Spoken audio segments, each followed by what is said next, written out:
বহুতল আবাসন ভাঙার নির্দেশ খারিজ হওয়ার পরেই অকাল দেওয়ালিতে মাতল আবাসনের বাসিন্দারা। পূর্ব মেদিনীপুর জেলার তমলুকে হলদিয়া মেছেদা রাজ্য সড়কের পাশেই পদুমবসান এলাকায় প্রায় 150 কোটি টাকার একটি বহুতল ভেঙে ফেলার নির্দেশ দিয়েছিল হাইকোর্ট। পাশাপাশি আবাসনের ফ্ল্যাট মালিকদের টাকা ফেরতের নির্দেশ দিয়েছিল হাইকোর্ট। গত মে মাসে এমন নির্দেশের পরেই সংবাদ মাধ্যমের শিরোনামে উঠে এসেছিল এই আবাসনের খবর। আতঙ্কিত হয়ে পড়েছিলেন আবাসনের বাসিন্দারা। অভিযোগ ছিল 7 তলার বাড়ির কোনো বেসমেন্ট নেই, যেখানে বেসমেন্ট 1 তলা সহ 5 তলা বিল্ডিং তৈরির অনুমতি ছিল। সেখানে 7 তলা বাড়ি এভাবে তৈরি হলো কি করে তা নিয়ে প্রশ্ন উঠেছিল। ছিল একাধিক বেনিয়মের অভিযোগ। সংবাদ মাধ্যমের কাছে খবর পাওয়ার পরেই আবাসনের বাসিন্দারা ও আবাসনের নির্মাণকারী সংস্থা ওই নির্দেশের বিরুদ্ধে হাইকোর্টে ডিভিশন বেঞ্চে মামলা করেন। আইনিভাবে প্রায় 11 মাস লড়াইয়ের পর 9 জানুয়ারি শুক্রবার হাইকোর্টের বিচারপতি দেবাংশু বসাক ও সাব্বার রশিদের ডিভিশন বেঞ্চ হাইকোর্টের সিঙ্গেল বেঞ্চের নির্দেশ বাতিল করেছে। এই নির্দেশের পরেই সন্ধ্যের সময় আবাসনের বাসিন্দারা আতশবাজি ফাটিয়ে সবাই একসাথে একে অপরকে মিষ্টি মুখের মাধ্যমে আনন্দে মেতে ওঠে।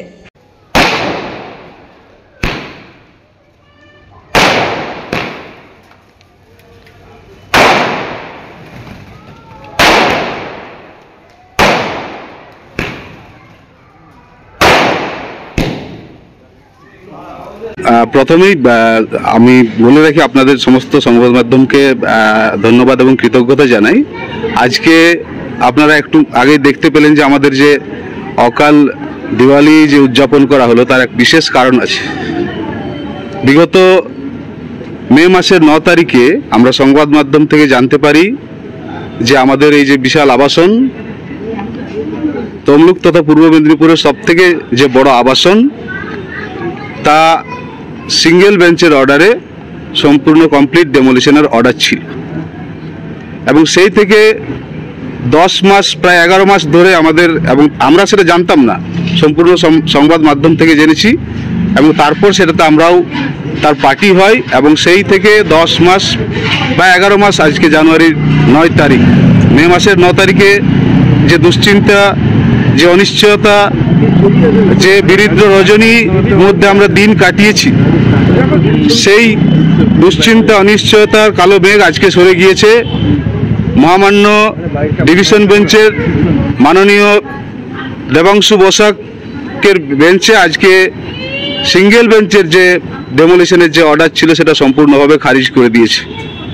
ফলে আমাদের তমলুক ডাউনটাউন এনক্লেভের সমস্ত বাসিন্দা এতদিন যে দুশ্চিন্তার মধ্যে ছিল, তাদের ছাদ হারিয়ে যাওয়ার যে দুশ্চিন্তা, এখানে বিভিন্ন প্রফেশনের মানুষ, ডক্টরস, টিচার্স, লয়ার্স থেকে সমস্ত প্রফেশনের মানুষ, বিজনেসম্যান থাকেন এবং পূর্ব মেদিনীপুরের এটা একটা অভিজাত আবাসন, তার যে সম্মান, তার যে আত্মগৌরব, সেটা সেদিন ভুলুণ্ঠিত হয়ে গিয়েছিল এবং আমরা দুশ্চিন্তাতে অবসাদগ্রস্ত হয়ে পড়েছিলাম।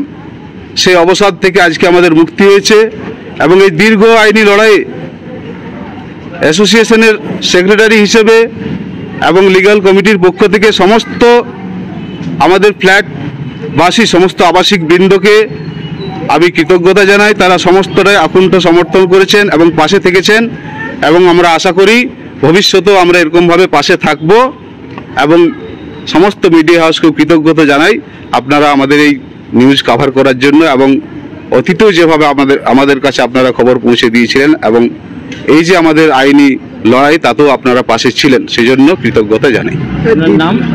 আমার নাম Soumitra Mahato, secretary, Tamluk downtown enclave welfare association. ব্যাপার স্যাপার আমার জানার কথা নয়, এটা একটা বিচারাধীন বিষয় ছিল।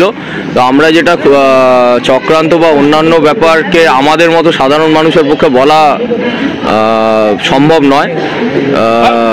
আমাদের যেটা মনে হয়েছে যে আমরা যে চিন্তার মধ্যে ছিলাম যে আমাদের এতগুলো ফ্যামিলি, তো তারা যেটা সৌমিত্রবাবু বললেন যে আমাদের ছাদ হারিয়ে যাবে, তো সেইটা সবাই মিলে আমরা ফাইট করেছি।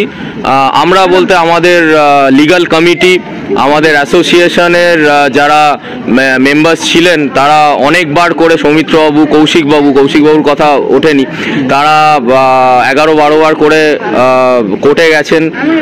Special thanks to definitely Mantu madam, আরও যারা লিগাল টিমে ছিলেন, সব্যসাচী বাবু যিনি প্রচণ্ড আমাদের কিছু ইম্পর্টেন্ট ডকুমেন্টস নিয়ে হেল্প করেছেন, সবাই এভরিবডি সবাই এসছেন। এবং ভেরি ইম্পর্টেন্ট যে 148 জন মিলে কেউ কখনো কোনো সন্দেহ প্রকাশ করেনি যে আমরা সবাই যে কাজ করছি তাতে কোনো সমস্যা হবে, এবং ফাইন্যান্সিয়ালি তা সবাই কিন্তু আমাদের এগিয়ে এসে হেল্প করেছেন তাদের যে কোনো অসুবিধার মধ্যে, because it was an expensive thing, কারণ আমরা সিনিয়র লয়ার্সদের দিয়েছিলাম।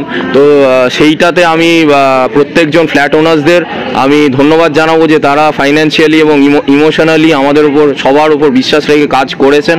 এবং ডেফিনেটলি যেহেতু আমাদের কোনো দোষ ছিল না এবং we are good with papers, আমাদের পেপার্স সব ঠিক ছিল এবং আমাদের প্রপার্টি ডিসপিউটেড ছিল না, যেটা প্রথম। ডক্টর সৌমিক শাহ, আমি অ্যাসোসিয়েশনের কি বলবো, মানে 8ই মে ছিল আমাদের রবীন্দ্র জয়ন্তী, আমাদের কমিউনিটি হলে আমরা সবাই মিলে উদযাপন করছিলাম। ঠিক সেই দিনই রাত 11টার সময় আমরা শুনলাম যে এরকম ভেঙে দেওয়া হবে। সেটা স্বাভাবিক, প্রচণ্ড টেনশন, চিন্তার মধ্যে ছিলাম, বাইরে বেরোতে পারতাম না। সবাই বলছে একই কথা, আত্মীয় স্বজন সবার কাছে, নিজেদের একটা হেডেক ছিলই। আজকে যেন মনে হচ্ছে একটা স্বস্তির নিঃশ্বাস। হ্যাঁ, তমলুক আমাদের প্রিয়, ডাউনটাউন এনক্লেভ হচ্ছে আমাদের প্রিয় আবাসন। আমরা এখানে 152টা ফ্যামিলি, এরপর ইন্টু 3 কম করে। এবার প্রত্যেকটা মানুষের চোখের ঘুম আমাদের উঠে গেছিল। আমাদের সেই প্রিয়, অবশ্যই আমাদের প্রিয় আবাসন আমাদের প্রিয় হয়ে আমাদের কাছে থাকলো। আমরা সবাই একসঙ্গে লড়েছি, বিশেষ করে দাদারা লিগেলে যারা ছিলেন তারা প্রত্যেকে তাদের মূল্যবান সময় নষ্ট করে গেছেন আমাদের সবার ছাত্রকে বাঁচানোর জন্য। আমার নাম সূচনা দাস।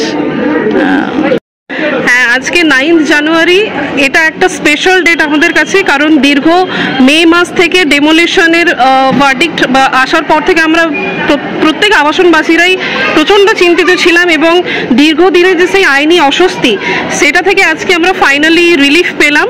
এবং kudos to our legal team, ওনারা ক্রমাগতভাবে যেভাবে লড়াই করেছেন এবং আমাদেরকে যেভাবে মানসিক বল যোগান দিয়ে চলেছেন, তো কুডোস টু দেম। ওনারা না থাকলে আমরা আজকে এই জয়ের গানটা গাইতে পারতাম না। এবং আমরা আবাসনবাসীরা এখানে 154টা ফ্যামিলি আছি, তাদের মধ্যে অনেক সিনিয়র সিটিজেন্স আছে, অনেক বাচ্চারা আছে যাদের একটা মাথার উপর থেকে ছাদ হারিয়ে যাওয়ার যে শঙ্কা ছিল, সেটা থেকে আজকে আমরা ফাইনালি রিলিফ পেলাম এবং আজকে আমরা ভীষণ আনন্দিত। আর আশা করি আমরা সবাই আবাসনবাসীরা এইভাবেই খুব ভালোভাবে মিলেমিশে থাকতে পারবো একসাথে আগামী দিনেও। Thank you. স্নেহা জানা সিনহা। নমস্কার, দক্ষিণ ময়না হাই স্কুলের পক্ষ থেকে সকলকে জানাই প্রীতি, শুভেচ্ছা এবং অভিনন্দন। আপনাদের ভালোবাসা এবং শুভেচ্ছায় দেখতে দেখতে দক্ষিণ ময়না হাই স্কুল শতবর্ষে পদার্পণ করেছে। সেই উপলক্ষে আগামী 23 জানুয়ারি 2025 বৃহস্পতিবার থেকে 27 জানুয়ারি 2025 সোমবার পর্যন্ত বিদ্যালয় প্রাঙ্গণে শতবর্ষ উদযাপন অনুষ্ঠান অনুষ্ঠিত হবে। আগামী 26 জানুয়ারি 2025 রবিবার সকাল 10টায় প্রাক্তনী সম্মেলন অনুষ্ঠিত হবে। বর্তমান ও প্রাক্তন সকল ছাত্রছাত্রী, শিক্ষক শিক্ষিকা, শিক্ষাকর্মী, শিক্ষানুরাগী ও শুভানুধ্যায়ী ব্যক্তিবর্গের উপস্থিতি প্রার্থনা করি। আপনাদের গৌরবময় উপস্থিতি ও আন্তরিক সহযোগিতায় বিদ্যা মন্দিরের শতবর্ষ উদযাপনের দিনগুলি হয়ে উঠুক প্রাণবন্ত, সুন্দর ও সাফল্যমণ্ডিত। বিদ্যালয়ের অডিটোরিয়াম ভবন নির্মাণের জন্য সকলের আর্থিক সহযোগিতা প্রার্থনা করি। আপনার বাড়ির রং কিংবা বাথরুম ফিটিংস এন্ড স্যানিটারি মানে পছন্দের সেরা ঠিকানা এখন আপনার জলচক গুণময়ী এন্টারপ্রাইজ স্টোরে। জ্যাকোয়ার এন্ড এশিয়ান পেইন্টস এর সবথেকে বড় ডিসপ্লে সেন্টার এখন জলচকে, তাই আপনার বাড়িকে সাজিয়ে তুলুন Jaquar and Asian Paints complete solution দিয়ে। যোগাযোগের ঠিকানা জলচক প্রাইমারি স্কুলের পেছনে, পিংলা, পশ্চিম মেদিনীপুর। কল করুন 8240720151 এই নম্বরে।